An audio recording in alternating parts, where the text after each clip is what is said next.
just kind of making my way. Resumes in hand, U.S. Army veteran Ronald Blanchard is trying to impress potential employers. Kind of looking to get more into the private security field. Blanchard was a soldier in Baghdad during the worst of the fighting in 2006. He came home but couldn't find a job, so he went back to school. 5 years later, though, he's still unemployed. Today, Blanchard drove 5 hours to attend a jobs fair for veterans in Boston.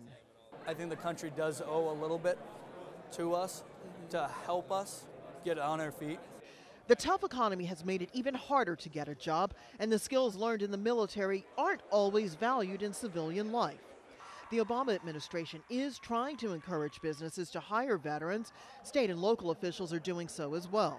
To the extent that we can go the extra mile working with private employers to let veterans know about these opportunities, it's our responsibility. The goal of these job fairs is twofold: to repay veterans for their volunteer service and to give businesses access to workers who exemplify the military's values of leadership and teamwork.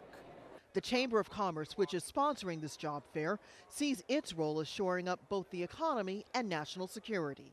If we ask men and women to volunteer to serve in the armed forces and they think they're going to be worse off after they leave in terms of finding employment, they're a lot less likely to serve. But some economists aren't convinced that job fairs or tax credits make much of a difference in the overall economy.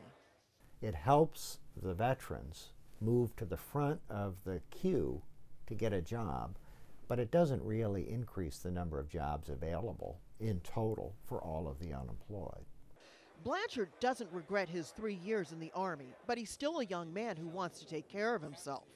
Just take some shots out in the dark. Maybe that's gonna give me a long-lasting, happy career. Rosiland, Al Jazeera, Boston, Massachusetts.